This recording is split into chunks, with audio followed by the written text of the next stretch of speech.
Okay na buhi, maturja ka no sahay dili, char. So gising na si Bergat. Good morning to everyone, to everybody, to all around the world, charing. Oh, dalawa kami gising ngayon dito ngayon kasi yung dalawang bata sa kabilang kwarto is tulog pa din.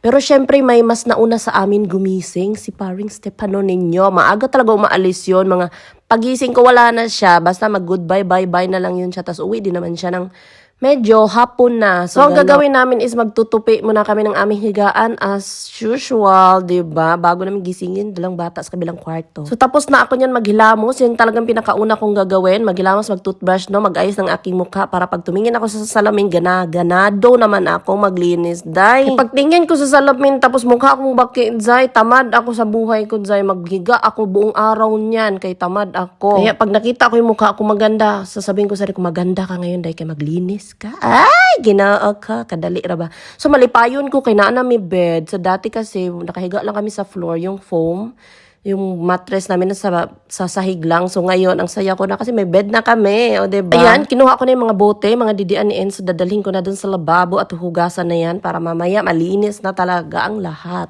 So mga Zay, no, ipapakita ko na sa inyo ngayon ang aming sala. Ang saya-saya dati kasi naalala ko, no, nakaupo lang kami sa sahig. Tapos kumakain kami, nakaupo kami lahat sa sahig.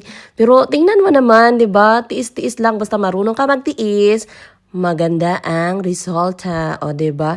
Ito ng aming sofa. So, mura na yun, dato. Ano dato? Pero way loto. Chares. Ang saya-saya lang talaga guys, no? Kasi super thankful talaga ako sa aking biyanan mga Zay. So ganito pala ang technique, no? Pag bumisita ang biyanan nyo, dapat walang gamit sa bahay nyo para pagtingin nila, wala mang gamit dito, mag-donate na yan sila Zay. So kaya ang saya-saya ng aking feeling.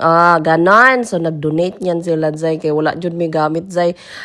Pumunta yan sila dito Zay. Kumain kami sa lamisa Zay. Lamisa pa yun ang meron kami, no? Tapos wala man yung upuan. Sabi nila, pagbalik nila, bumili kayo ng upuan, ito pangbayad, gano'n sila. Pagbalik nila ngayon, bumili naman sila ng mga upuan, sofa dito, mga Zay, mga ganun-ganon.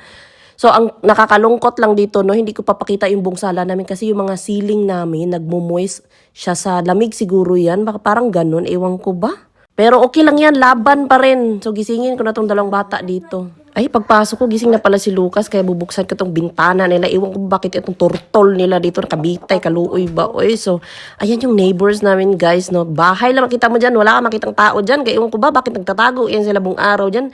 Bihira ka lang talaga makakita ng tao dito. Yung kasi malamig kasi sa labas. Uy, makaginjog ka.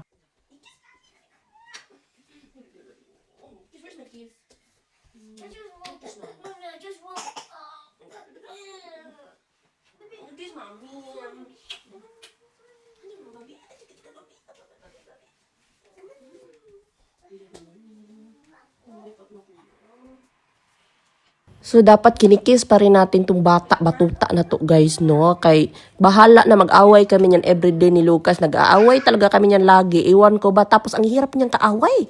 Nauubos yung English ko kasi nagtatagisan kami ng mga English pero talo ako sa English ko, Zay. So, ito yung kwarto nila, Zay, no?